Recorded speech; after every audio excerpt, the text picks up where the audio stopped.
This is the Game Changers Experience. Deep dive conversations with leading business disruptors, Olympic athletes, celebrities, entrepreneurs, and influencers from around the world. This show will teach you insights about the winning principles in mindset, productivity, marketing, branding, entrepreneurship, business strategy, and more.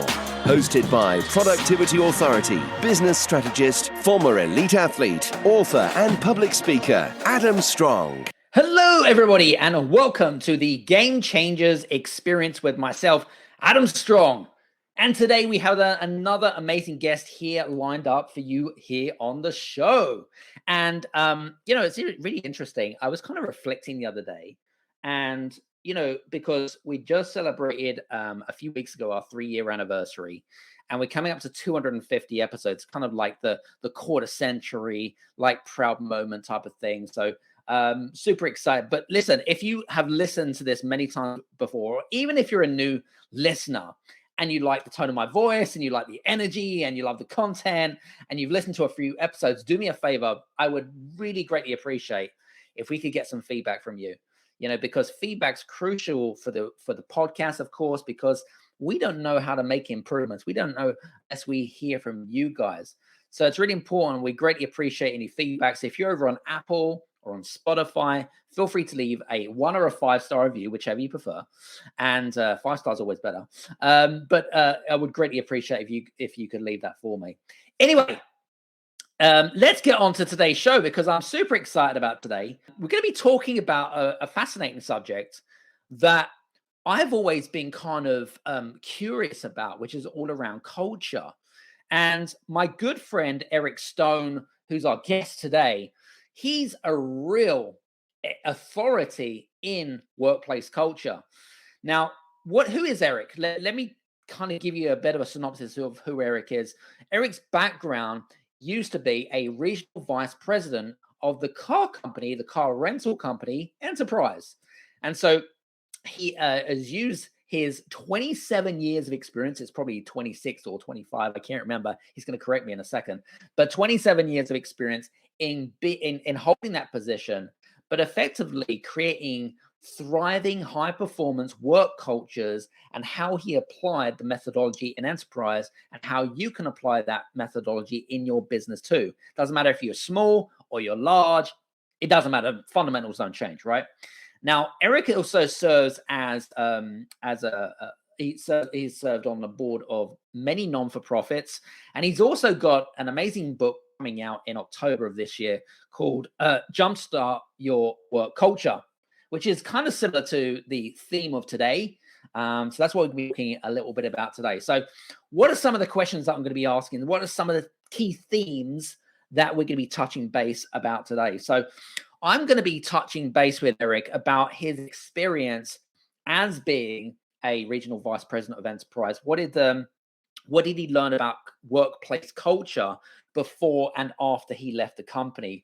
So I'm intrigued about kind of the transformational, and creating high performing workplace cultures is not number one, is not only not easy, but it takes time to emulate and mature, right?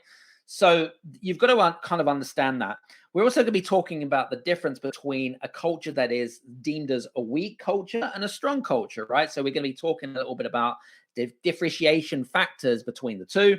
We're going to talk a little bit about what Eric's typical day typically look like being a regional vice president, because again, I haven't really worked in corporate as such, but I'm always intrigued to find out how he was I suppose, empowering his people within his organization and what that looked like on a daily basis. We're also going to be talking a little bit about Eric's book and some of the strategies, techniques, and some of the frameworks within the book as well.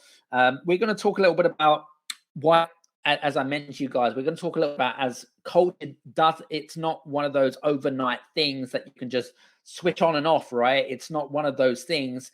We're going to be talking a little bit about the progress to leading to transformational cultures.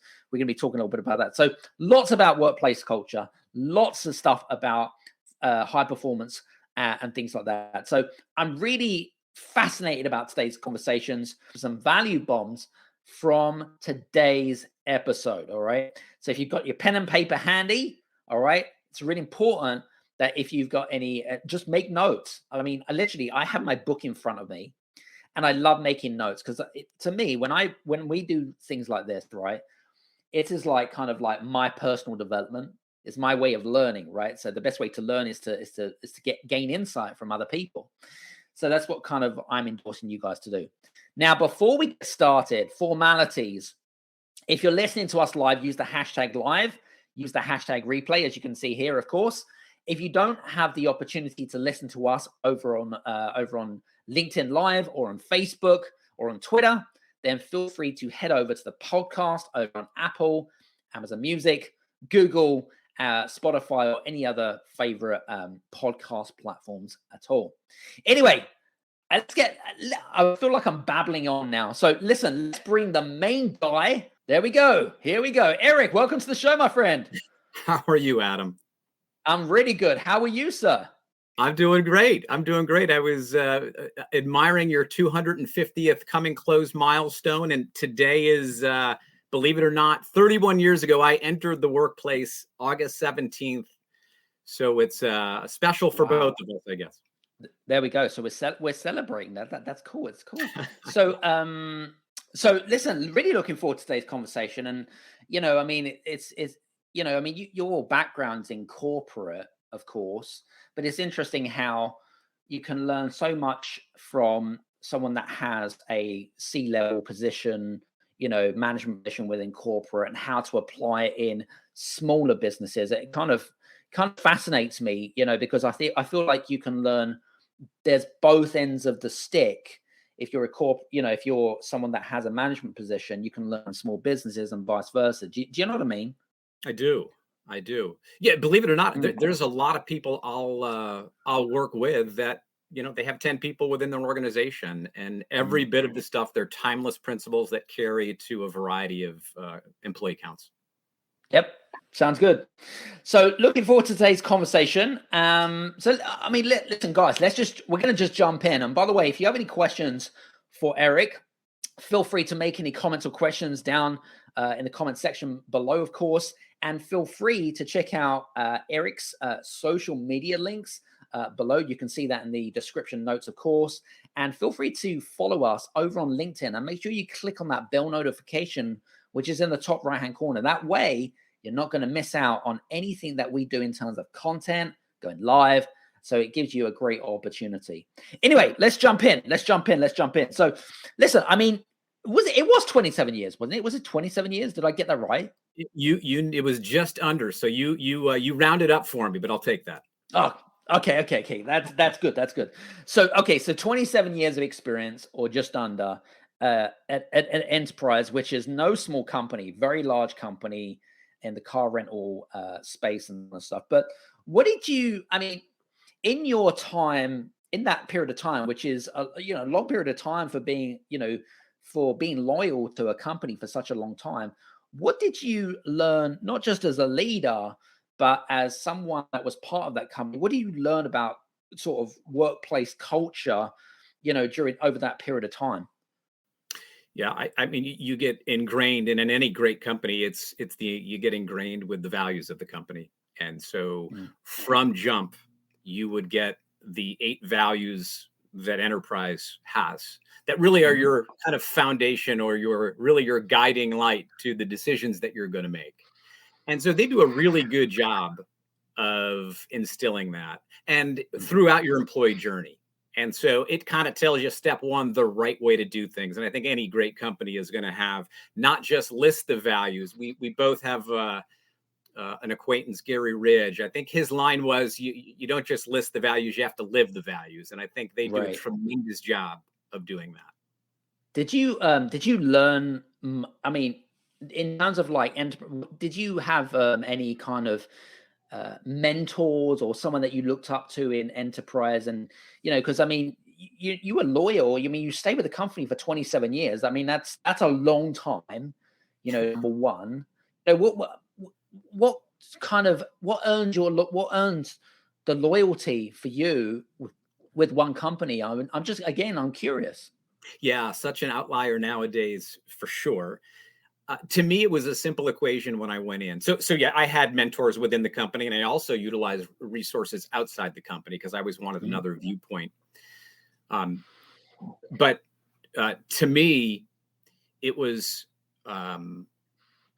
treat me well, give me an opportunity, and I'm yours. Being open to the fact that things aren't always going to go my way. And Mhm. so I had that simple mindset: treat me well, guide me, train me, coach me, develop me. Hopefully, recognize my effort and performance. And if you do those things and you follow the values that you espouse, I'm in. And so they did a Mm. really nice job of doing that. Love that. Love that. It's interesting. I love to hear, you don't commonly hear of companies that follow through what they say they're going to do to what they actually do. Do you know what I mean? I do.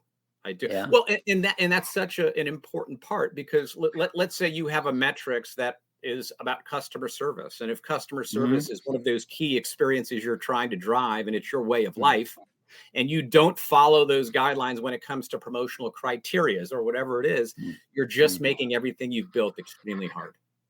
Yeah, absolutely. That Now, interestingly enough, I'd love to get your opinion about the differentiation between what you would deem as a strong workplace culture to one that maybe is fragile, weak, maybe massive room for improvement, but in the terms of the polar opposites to strong.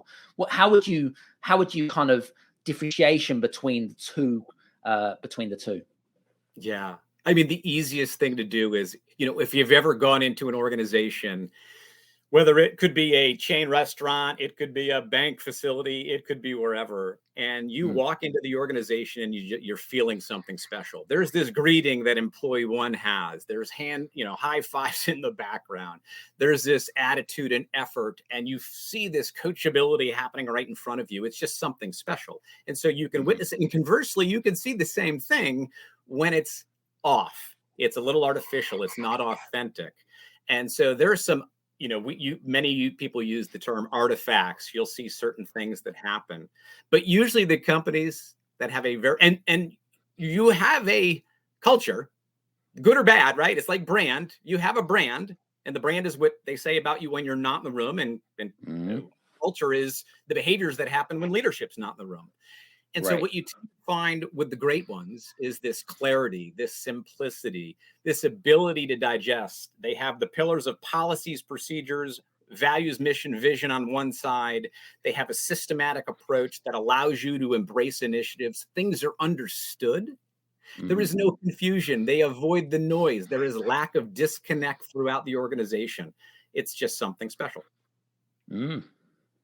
And then with regards to, I guess, a weak culture, it would be completely the polar opposite to what you just said, I guess.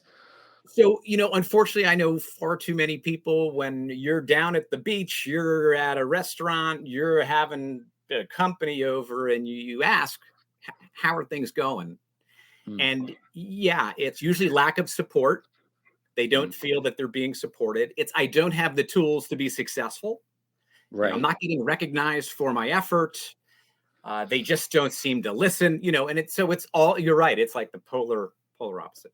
Polar opposites. Very interesting. And I guess being in a large company like Enterprise, I suppose you would have experienced both ends of the spectrum. You would have experienced the strengths. And then you realize that actually there's always room for improvement in terms of like this particular area and whatever it is. Was there anything that you would say from your perspective, being an expert in workplace culture, would you have said that enterprise was striving to make improvements to, but they didn't quite get there in terms of their culture? Was there anything at all that kind of, sort of sprang out of you? I got to give them credit. They've done so much right. I think with anything, um, technology back early on was a huge opportunity. Right. And I think, but again, what makes organization special is they listen. And so you might have a leadership development session, an officers meeting of where you would voice things that are opportunistic to try to clear the gap between behaviors and the values that they espouse. And that's where perfect alignment comes. And so, but then of course, what do? They create a unique technology that creates an amazing experience that changes the interaction of a customer. They, like any organization, make big decisions, acquiring, being involved with an acquisition to better position yourself for the end user, the consumer, and offer more opportunities for your employees. So the great companies find a way, just like enterprise, to really listen. I'm curious, actually, your position of regional VP, which sounds like a really important position, by the way, which I'm sure it was, in terms of how much of decision making were you making as part of that? Was it quite senior, or I'm just curious? Yeah, they do a really nice job. A quick funny story. So you talk about culture. My oldest son is a branch manager, actually, with the company. Cool. So, he was ingrained within the culture that I was bringing him up in. Rephrase that question again. I want to make sure. So it was, say that one more time. Yeah. So basically I was just saying, from, being an important decision maker within enterprise, it sounds really illustrious, and it's a wonderful title to have. But how much of the decision making process were you part of? As that, were you kind of the main guy to be kind of in charge of creating this high performance work culture, or did you kind of have to report to someone or draft people in? I was just curious to know.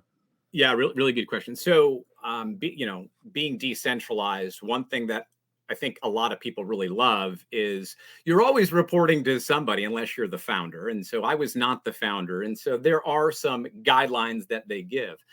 But what I loved, and why I was there for almost 27 years, was the ability. I mean, you have, 45, 50 brick and mortar stores. You have some training, but you put the bells and whistles behind some of your own training that you have identified as a need. You would be responsible for the appropriate fleet for your customers and things like that. And so there's a whole bunch of information and opportunities they give you. You're doing your interviews. You're doing your tweaking certain initiatives that you might have. And they'll, of course, like any great company, give you the guardrails of where you want to stay within in those confines. Very cool. All right, sounds good. Just out of curiosity, okay, so got the guidelines, get that.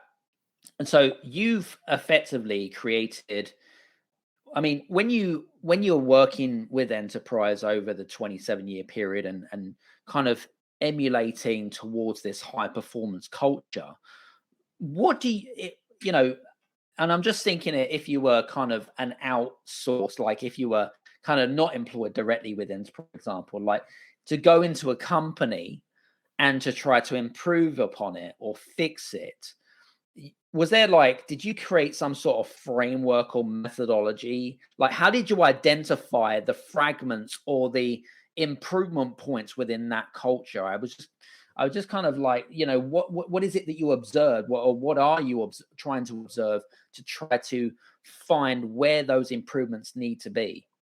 Yeah, I did. I think, and I actually talk about it within the book of an approach that I utilize wherever I go. And it's just really a 5-step approach. And it really opens up the podcast like you did, asking for feedback. But if you could envision, the easiest way, envisioning an hourglass, and on the top of that hourglass is it could be your board, it could be your clients, customers, stakeholders, employees. And you have all of this information that you have to figure out quickly how to get some feedback. And as you get that feedback, Adam, you're going to slowly embrace it. And that, as the hourglass shapes, you're kind of removing some of the distraction, bringing in clarity until right where you see the sand part coming out is the priority, is the objective. And so you have taken all of that, weeded it through that one spot for clarity. And then as the hourglass then opens up again, you now have to have this rollout, this training. How do you get the initiatives in every single layer of your employee, from new hire 1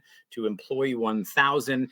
And at the end, of course, is some form of assessment that you have to look at. That also within the book, I give an approach to measure workplace culture. Now, as you'd imagine, right when you think you have it, like in anything else, you then most likely something happens, geez, like a pandemic, like I don't know, new technology, merger acquisition, whatever happens. And that's where you'd also turn the hourglass over and, I don't want to say lather, rinse, repeat, but, you're going to follow an approach similar to that. Right. That makes complete sense. Cool. Sounds good. Now, in your, I guess in your book, which is due to come out in October, very, very exciting times.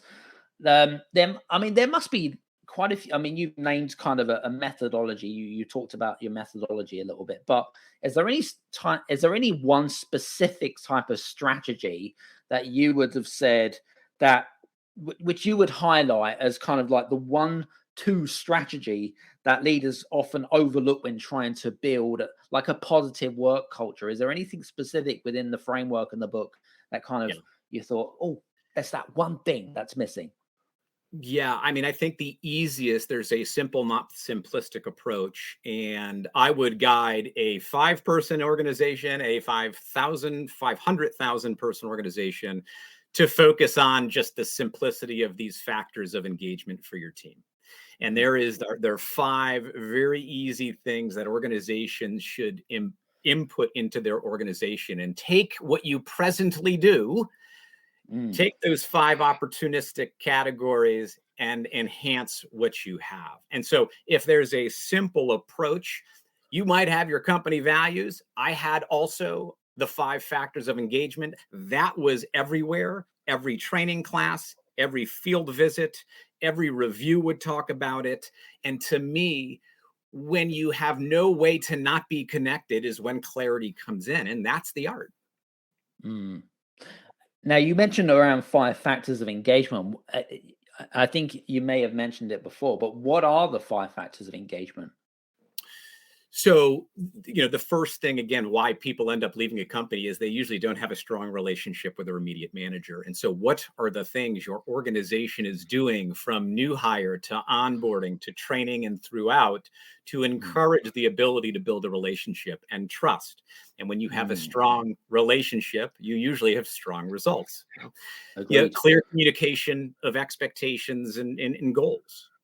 I think 40% of employees are unsure of what their expectations are. It is unbelievable when you ask someone, what are their priorities in work? And you ask them, and then you ask their boss, and you get completely different answers. And so clear expectations and goals. Number 3, the right material equipment in order for someone to get the desired outcome. I mean, you've got to have the proper training and development information throughout the organization that is going to help develop, create these kind of culture carriers that are going to help you with scaling your culture. Agreed. You're going to want to have personal and professional development. So, hey, I have a meeting. It can't just be all business. It needs to be a little bit about, maybe it's something personal about budgeting or something that's going to help me at home as well. And of course, lastly, recognizing performance. Love that. Recognizing performance. Very cool. So I was just vigorously writing those things down because I just felt like that was some really good value bombs. For you guys that are listening in, by the way, and want to ask a question or you want to make a comment about Eric and around workplace culture, we'd love to hear from you. Feel free to make any comments in the comment section below. That'd be super awesome. If you're listening to this on the podcast, and you think, wow, Eric sounds like a really fascinating guy, or even Adam sounds like a fascinating guy, feel free to connect with us over on LinkedIn and on other social media channels. Follow us, give us a hi, give us a like, and as Eric has already highlighted, relationships and trust, 2 big things that I'm a big fan of, right? So this is the reason why we have the tribe of the game changers, because it's built on those principles. We're creating a culture, right? So there we go. So there's some good rules of thumb there. Now, what was going to say? Interestingly enough, I mean, one thing that came to my mind, and I brought this up earlier on, actually, which is around that culture, company culture, it doesn't happen overnight. It's not an overnight success. It's not something that you can expect to be done in a week, a month, or whatever it might be. It's very much a long-term project, isn't it? Creating a sort of a company culture and stuff like that. Now, from your perspective, how can leaders kind of measure and track success or progress, should we say, in trying to transform their own culture from where it is right now to where they want to go? Any thoughts there, Eric? Yeah, I mean, this could go into two different directions, but number one, and depending on your organization, but I cannot, I use Starbucks as an example, and it's about field presence. I mean, step one, field presence. You have the CEO who comes in and says, once a month, I'm going to spend a half a day with side by side with the baristas, understanding some of the things that are going on, building relationships, understanding some of the challenges. And so step one for me was always, you have to be visible. And that is so simple, but everyone gets caught behind, at home nowadays or behind a desk, and it becomes very challenging to do some of those things. You've got to find a way, certainly virtually, having a way to be omnipresent where you're everywhere. And so those are good touch points. You, of course, have your reviews and stay interviews where you're staying very visible and active within your organization to understand what people are communicating to you. And so, again, stay interview or just questions to make sure the experiences you've said you're going to do that you're living up to. And then eventually there are a variety of things you can do to actually measure some of the traction, which is kind of part of my last chapter, which is this measurement of organizational culture. And you could take some qualitative and some quantitative and kind of put them together. And that's what I did to create this sliding scale that lets you know what's the health of your organization. For example, everyone knows about engagement surveys, and whatever you do, whether you're using a third party, that would be an important thing to check the pulse of the organization. I love to mirror that with the customer's experience. When the customers are unhappy, usually it is a disconnect between what's going on from the employee to the customer. And those are two huge components. And in my assessment, doubly weighted. And when you see things that are off on those measurements, it is not to be taken lightly. Those are just a few things that you can, Cool. Sounds good. Now, I'm sure you've experienced this. Obviously, you would have experienced this in the position that you held in enterprise. But toxic employees, now they can be very disruptive with regards to company culture. I have a saying, Eric, is that if you've got one bad apple, that bad apple can then turn into 10 or 20 bad apples. So it becomes toxic and can really disrupt, sort of company workplace culture, if you like. How, if maybe using a story, or maybe you've ever been in a situation where you've had to deal with someone that you deemed as what we call a toxic person that is disrupting the culture. What did you do in that situation? What were the circumstances? What did you do in the situation? And is there any advice for our listeners that have a toxic employee that they need to deal with? Because otherwise it could lead to bad consequences. Any thoughts? Yeah, great question. The first part is, and I give Mark Cuban credit for saying it. He says, one toxic person can adapt with a strong culture. Two toxic people hang out together and create the noise you don't want to have. And so that is the ultimate reason why culture is so important, is because it acts as a shock absorber. In the book, I use a metaphor of a journey. And the point of it, there's going to be some rocky roads. No one's perfect. We all make mistakes. The culture is that shock absorber that kind of gets people from becoming toxic after a few steps. I definitely have. I was victim as a younger leader where I was, unfortunately surprised at the word that was going on through a particular point in my region. So we would have 10 regions, but within one, something was not adding up, and it was 100% my fault. And it was relating to a compensation disconnect that someone didn't understand, that then somehow snowballed. Give the person credit. They had a voice and it carried. And so what we, of course, like we always do, is listen and staying close and doing a field visit, and then bringing up what I had, what was called the think tank. And many people have them. It's usually not the initiatives that's the hard part. It's actually having a functional think tank, of which you're taking leaders within your organization periodically to meet together. And they were I guess for a better word, the mouthpiece of people. And so they would communicate, and we would meet every other month. And the biggest rule was that you cannot just agree with me. And so they gave me some valuable feedback, which transitioned into an important meeting where we brought all our managers up to go over some of those things that were causing a question about a compensation piece. We then carefully thought it out, got their guidance. And like with anything, it doesn't stop there. So you then roll it out, but then you have to have a follow-up conference call or Zoom call with each level to make sure it was transitioned properly to the early stage, to the mid stage, to the senior stage. And I'll tell you what, it's exhausting, but that's how you know when you're usually doing it right. I guess it's kind of like you have to continue to repeat yourself, a bit like being like a scratched record. You feel like you're being a scratch record where you're just repeating yourself over and over and over again until it kind of like cements into their subconscious, and they're repeating it in their sleep, right? It's a great analogy. I mean, it's what the great athletes do. I mean, like you, Adam, one of the great athletes, is you created things that, eventually became not only a habit, but a ritual, and then when you start to see success, it becomes stronger and stronger and stronger.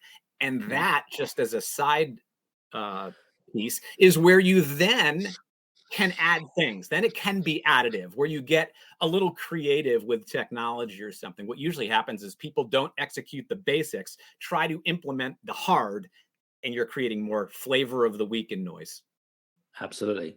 Now, one thing that springs to my mind, and this is kind of definitely applicable to some of our listeners, which may have a slightly smaller business. They're definitely not as big as enterprise, I can assure you. But they might have a small team. It might be a small business. How can your small business owner apply some of the principles that you've outlined in your book? How can they use those principles that you've maybe experienced in enterprise? How can they use those leadership and workplace culture principles and bring it into their own business? Any thoughts there? Yeah, I would almost circle back. There are a number of things, but I would start with the 5 factors. And I would start with, again, simply, what do I do to create strong relationships with my team? Whether it's 5 or 500, what are some of the things what is my initiative from hire to, 3 months, 6 months in? How am I, we used to call something, it was a 30 minutes of fame. And it was just a setting that you'd have with your employee 2 times a month. And it was to really learn, how are they doing? And then how are they doing within what they're working on? And so there are so many of those 5. It doesn't matter. That's the beauty of what I write about, is it could be 10, it could be 1,000. One other thing is whatever you do to kind of coach and train your folks, I would always circle back. It's one of those common things of we kind of sometimes leave whatever we have in the training trunk, and we don't kind of look for gaps periodically, because business changes very quickly, especially with technology. And assessing your training process and practices is another simple thing. Reevaluating policies and procedures you might have put in. So there's just so many that you could do. I mean, you've covered pretty much 5 or 6 things that people could just do. The simplicities of just doing those things and asking what you're saying is specific questions around that. And they're kind of like a Q&A session with yourself, right? Yeah. I mean, and that's in the first chapter of what I talk about, there are some key questions personally, professionally, that you should always be asking your team. And some are basic and some you just need to be asking. And that opens up to what you said, is that trust piece that is so important, because most people are looking for people, or frankly, complaining about their employees, when they need to do some things that are better, and they need to build trust, and they need to create a bench so they can do the things they want to do. Love it, love it, love it. Some very good stuff. Well, listen, this has been a really fascinating conversation. I hope you guys have been enjoying our conversations around workplace culture, and I hope you've been enjoying some of our value bombs that Eric has been dropping, of course. And if you have any questions, like I said, feel free to make any comments in the comment section. And if we don't get back to you immediately, of course, we'll get back to you, of course. But as I endorsed you guys to do, feel free to reach out to myself and Eric. And if you have any questions, we'll get back to you as soon as we can. So, Eric, but just before you go, by the way, your book, How to Jumpstart Your Culture, comes out October the 1st. Is that right? October the 1st? October 3rd, but they could arrive, they said, as soon as October 1st. So they're in the pre-order status that you can go through a variety of channels, whether it's Amazon, Barnes and Noble, Amplified Publishing. You could go to any resource and put a pre-order. Good, great stuff. So, by the way, Eric, I just wanted to say thank you so much for being on the show today. It's been a jam, and we've gone through quite a significant deep dive on the whole workplace culture. So, I just want to say thank you so much. It was awesome being on your podcast. I really appreciate it. Thanks for the time. Thanks, guys. So I hope you've enjoyed today's show, guys. Hope you've really enjoyed all about our talk about workplace culture. And hopefully we'll see you again soon on the Game Changers Experience. From me and Eric, take care, and we'll see you soon. Cheers, everyone.